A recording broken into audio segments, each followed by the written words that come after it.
రామచందర్ గోపి ప్రవీణ్ అన్న ముఖ్యమంత్రి గారు ఒక్క ఏడాది కడుపు కట్టుకుంటే కేసీఆర్ చేసిన అప్పులన్నీ తీరుస్తానన్నాడు.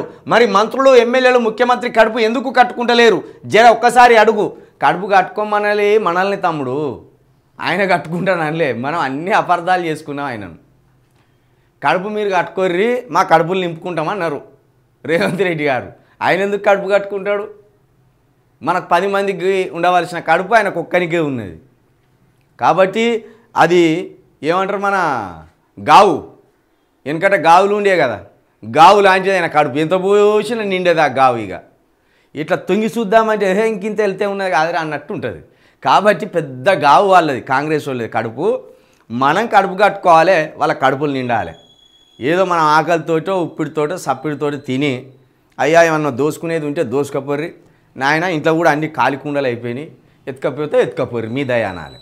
అంతే తప్పించి మనం కడుపులు కట్టుకోవాల్సిందే, వాళ్ళ కడుపులు నింపవలసిందే రాజకీయ నాయకులది.